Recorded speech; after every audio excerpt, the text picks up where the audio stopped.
5, 4, 3, 2, 1. What's up, guys? Welcome to episode 6, technically, of Milk and Bourbon.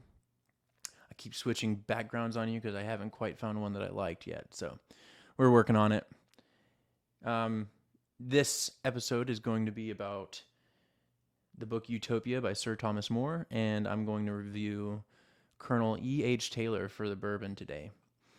Additionally, I'm going to adjust some of the books and some of the bourbons at the very end that I've seen and tasted and read in the past, and try to make like a ranking so far this year for you guys to determine what bourbons you want to buy or what books you want to try. Before I start, something was mentioned to me by a buddy. Finally, some constructive criticism. It was amazing. We were on a ruck together, and he brought up that he went out and bought that first book that I reviewed for my podcast, the Gucci Mane Guide to Greatness, and he hated the book, and I'd given it 3 stars. So I've vowed to him that I'm going to be more stingy with my stars and try to give like actual helpful feedback. So right off the rip, Utopia, I'm giving it 1 out of 5 stars. It's been a book that's inspired so many other books. It's written by a very well-respected man from the 1500s who got to the point where he was serving the King of England. So he was no chump, and I hate giving him the disrespect, but I don't know if it was my own unintelligence, Moore's naturally stuffy manner, especially considering that everyone was speaking in Latin at the time, or if it was the translator that translated it a little bit stuffily. But either way, it was really tough to read, really hard to read, really hard to finish. Someone that I mentioned the book to as I was reading it tried reading a page, and they told me I don't know how I was getting through the book. So 1 out of 5 stars. But there are some interesting points, and I do have some thoughts that were driven from reading that, and I'm going to give those to you after a brief synopsis.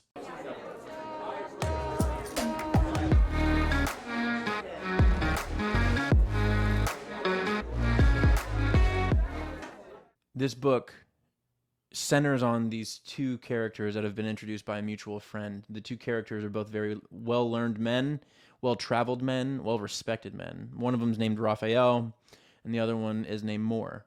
It seems the writer, the author, couldn't quite settle for just the name on the front page, but also throughout the book. So he named one of the characters after himself. The other one, it's pretty clear and very well accepted by everyone that's read it since that these 2 characters are the 2 warring factions within Thomas More's brain, his life.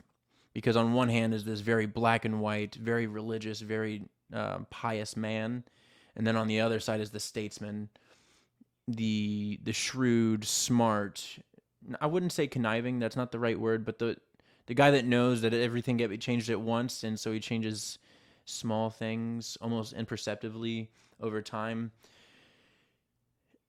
And so you've got these 2 very different approaches to how to conduct yourself as a society or as a human being. And they're having this argument at the very beginning. And the way the book is set up is that based off of who you felt won that argument is how you take the whole second half of the book. The whole second half of the book is this Raphael character explaining this ideal society that he had encountered in the New World called Utopia. It's an island nation, 34 evenly spaced cities, almost the same size, 6,000 inhabitants per city. It was grid-like patterned as far as how it was laid out. Everything was well thought out. The infrastructure was strong. Religion was right off. You could practice whatever you wanted, but the founder, the first leader of Utopia, hoped that they would naturally go towards what essentially was Christendom. And all the inhabitants don't have their own personal belongings. They all wear the same outfit. and they all learn husbandry, which in this case doesn't just mean raising the animals, but also the farming itself. So everyone is a farmer at a base level, and then whatever happens from there is up to that individual. There's no leisure time. They work, and when they're done working, they're expected to either be uh, providing for their family in other ways, or learning a new craft, or learning just for the sake of learning. Their leadership is all voted upon, including the king. He's describing this perfect city with these perfect values where morals are the crux of everything, and people that don't fall in line and become slaves, and if they become slaves and then recommit whatever crime they had committed, if they do it again, they kill them. So there isn't any initial capital punishment. No matter what they do, they get entered into bondage, and then it gets figured out from there. But it's just it's an odd society. It's strange. It seems void of passion and joy. It's very much like a reserved contentedness. Everyone's got what they need. No one's rich. Everyone shares. It's like this moralistic socialist state.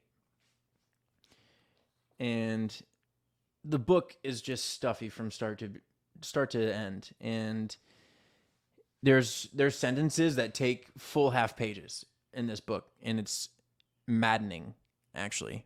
There are things that I drew from this. There are thoughts that this book caused me to happen upon. And literally, these weren't main focal points of the book, but these were things that were mentioned in passing that I thought were worthwhile, and I thought that you guys would take something from it. Everyone's heard this, everything in moderation, especially moderation.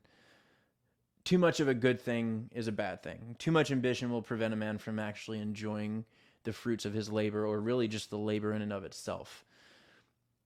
People that are obsessed with the next big thing, with becoming better than their peers, or constantly becoming better, it can be healthy, but just like with anything else, even the most virtuous ideals can be warped into something terrible. So I think that's something that I have to remind myself of, because there was a time where I was definitely more slothful, and I'm trying to counteract for that by being overly ambitious, but I don't want to lose out on the small joys that I feel.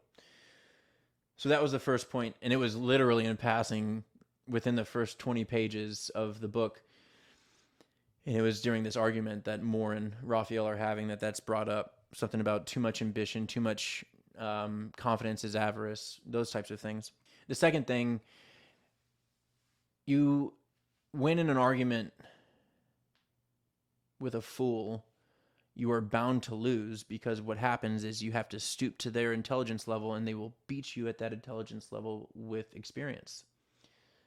And in the book, I'll read directly from what it says. So the little backstory, there's a prince, one of his religious advisors, and then his jester.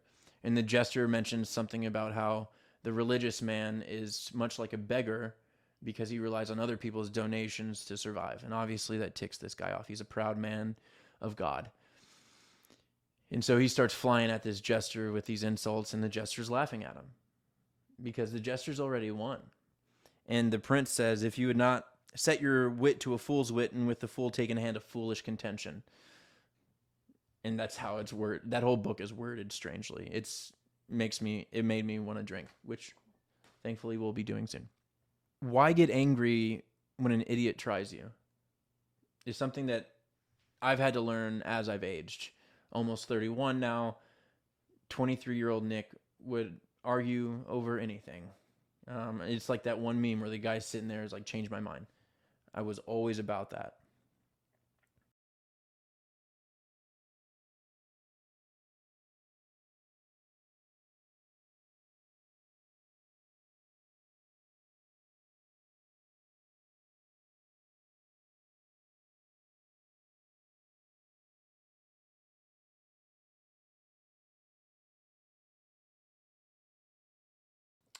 And the third one, again, during the argument phase, because when he's describing Utopia, like, not that interesting. I think several books did this ideal society, or this society gone wrong, or this dystopia much better than Raphael, really, Sir Thomas More did.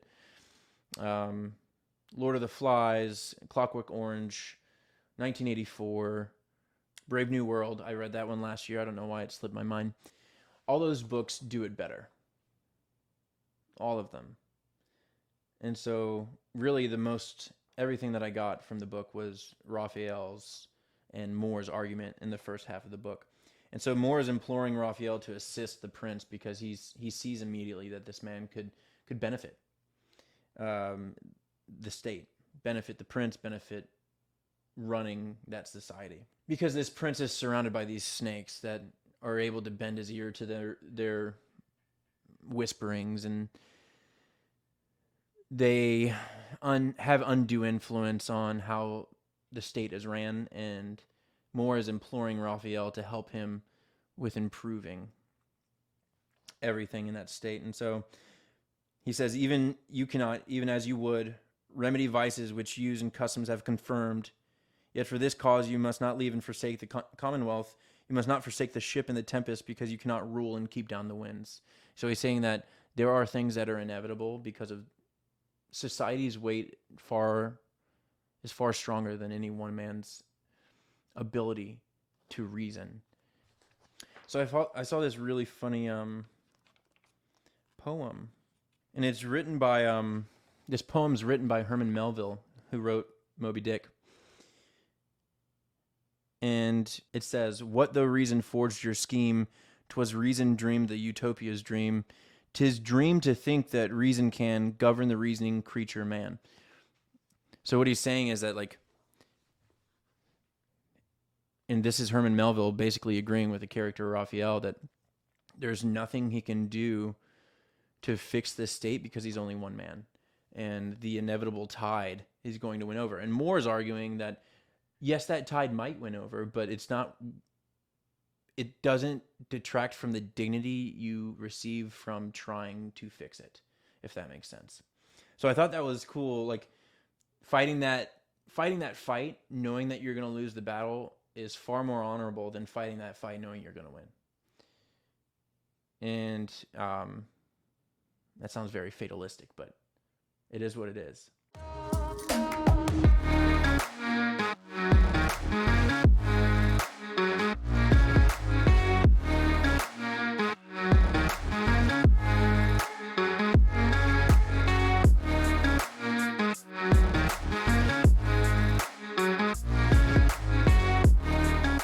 Several points in this book where I just disagreed with what this ideal society was supposed to be, and obviously the fact that it's a socialist state, I don't quite agree with.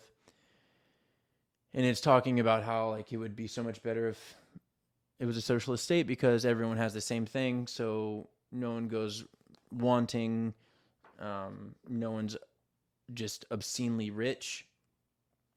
And it made me think about something that I had read recently, as of like this year, 2021, where these studies had been published that there's no limit to the positive correlation between more money earned and quality of life happiness.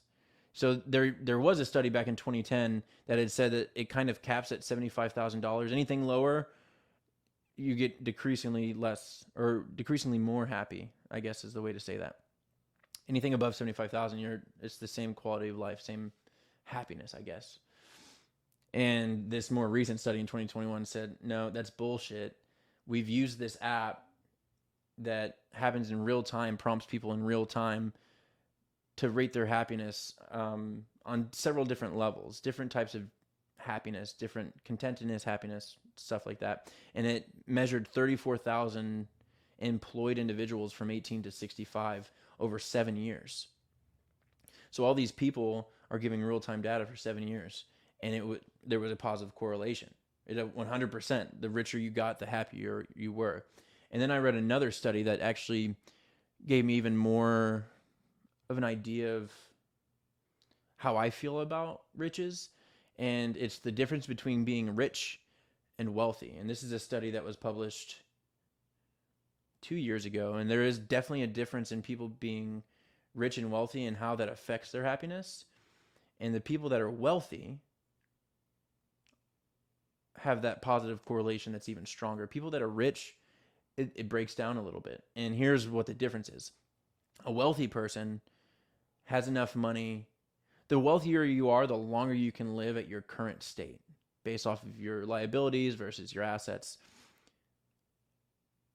The longer you could live off of what you own, what you have, what is yours, the wealthier you are. You can be mega rich and have all these liabilities, a couple houses, a couple condos, an apartment building, vehicles, helicopters, right? And you're not that wealthy. You're rich. You're not wealthy. I hope you get the distinction there.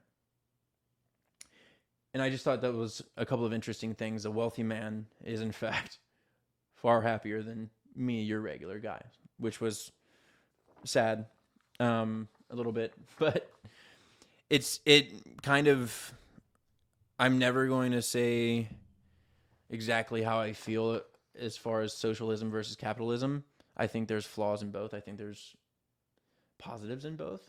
I think there's far greater things to worry about on this planet right now than those two things. They are important, but I think there's much bigger things right now.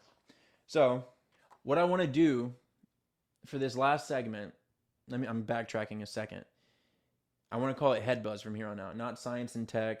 I want to call it head buzz, just interesting stuff that makes you think and causes you to want to react to what I'm saying. Because sometimes I say some off the wall shit, and it's in an effort to get you guys to respond to me. Send me a message. What do you think about socialism versus capitalism? Are you crazy? Are you a commie? Or I can't believe you've sold out for the man. Or, just interesting stuff that is going to provide me with a little bit of entertainment. So, on to the bourbon. Oh, what's up? Didn't see you there. So, this bourbon, Colonel E.H. Taylor, is distilled at the Buffalo Trace Distillery, where I happened to go a couple weeks ago. So, right here.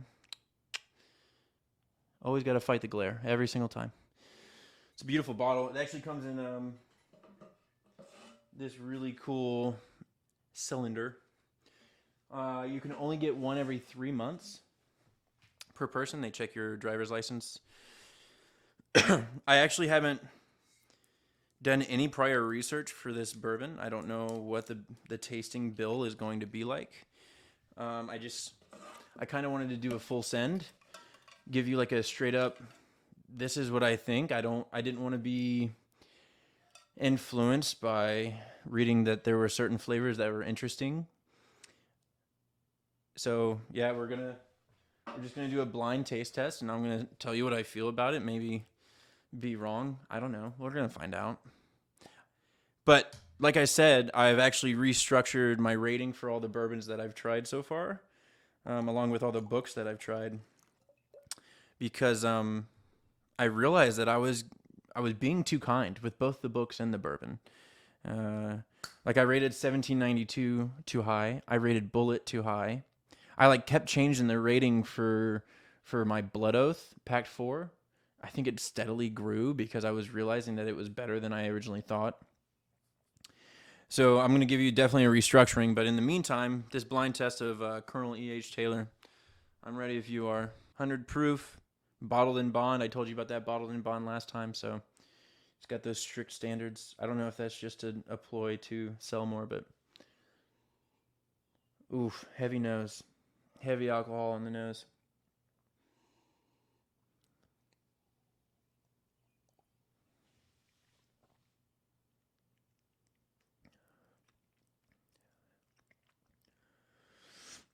Mouthfeel. Oh, here comes the finish. Mouthfeel is good. It hangs there. I mean, you can see it on the glass where I raised it. It's got a nice little silkiness to it. As far as the flavor profile, it's nutty. Like when you forcefully, and this is how I figured this out literally just now, as I was breathing out through my nose, it literally tasted like roasted nuts. And I don't mind nuts. I actually, they're fine with me. Man. But as far as a rating goes, especially considering that I just told you that I've started fixing it, I'm going to give it a 3 out of 5. 3 out of 5 stars. Nothing's touching Long Branch. And I learned this about Long Branch. Matthew McConaughey, he had like a guiding hand. His name's on the damn bottle. He had a guiding hand in the production, I guess is the best verb for this, or in producing this Long Branch. So Long Branch has got this like really cool connection to a famous person who I kind of like. I've seen some of his award-winning speeches and stuff, and I find that he's a humble guy. He does have that ambition, like I was mentioning earlier in this podcast, and he's smart, charismatic, good dude. And I thought that was cool. There's a lot of alcohols that famous people sponsor that aren't related to business that isn't very good. It's not a very good drink. But Long Branch still holding out strong. Colonel Taylor at a 3 out of 5. Not bad. Worth the buy, but it's not something that you have to save for a special event. I wanted to restructure everything, and I'm going to throw this up probably right here. Right here. All right, so for books, Gucci Mane Guide to Greatness goes from 3 out of 5 to 1.5 out of 5, making it just barely better than Utopia. And it's for totally different reasons, literally opposite ends of the spectrum. 2030, the second book that I rated 4 out of 5. It's the second best book that I read. Joker Psychology, I dropped down from 3 to 2.5. That's fifth. Good enough for fifth. Deep Survival, 3 out of 5. I maintain that. That's the third. Early Riser, 4.5 out of 5 stars. That's my number one still. Our Man in Havana, I dropped from a 3.8 to a 3, putting it in fourth. And then, obviously, like I said, Utopia coming in at a smooth 7th at 1 out of 5 stars. As for the Bourbon, Blood Oath Pact 4, I went from like a 3 to a 3.5 to a 4 over different episodes. I'm pegging it as a 3.5 out of 5, putting it at fourth. Angel's Envy is a 4 out of 5. That puts it at third. Bullet, I dropped it down from a 3 out of 5 to 2 out of 5. That's 7th. Forged Oak, 3.5. I dropped it down to 2.5. I didn't think it was that good. That's 6th. Maybe 7th now, actually, because of Colonel Taylor. McKenna, 3 out of 5 stars. Long Branch, still holding strong at 4.1 out of 5. 1792, still my dead last, so that makes it 9th now. My 9th bourbon that I've tried so far. 1792, I think it was a single barrel. There's different 1792s, but this one try was so meh that I don't even want to try the other ones, and that's probably wrong of me. And then the Rhetoric 24 year, I gave that the 4 out of 5 stars, so it's still holding strong at second. So those are my new rankings. I'm going to be more stingy with these rankings. I think that as people start looking at my podcast and start taking it as a good place for suggestions, I need to be better about giving you good, solid reviews. So I've adjusted it. I've fixed it. Dave, I'm sorry that you went to read that book and just absolutely despised it. I think there's something that every book offers. I think there's something that every bourbon offers, except for 1792. And it skews my rating sometime, but I promise you guys that I'm going to do better about that. I'm going to give you guys a good product.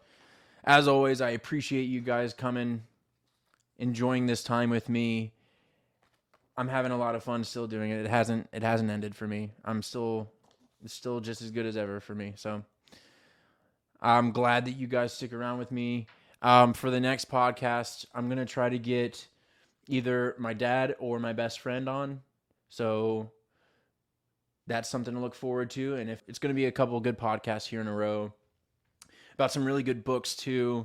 With my best friend, it's going to be about Man's Search for Meaning, which was written by someone that survived a concentration camp in World War II. And then my dad and I are going to read a book based basically on some underground drug running in Kentucky back in, I guess this was like the mid 1900s, so mid 20th century. Got a lot on the plate. Picking up my new job as well, so this is all very exciting for me. I'm going to continue to try to put out these as regularly as possible. I love doing it, like I said, and I love that you guys came to hang out with me. Until next time, I'm going to give you my toast. Damn the man that can't do it. Love y'all.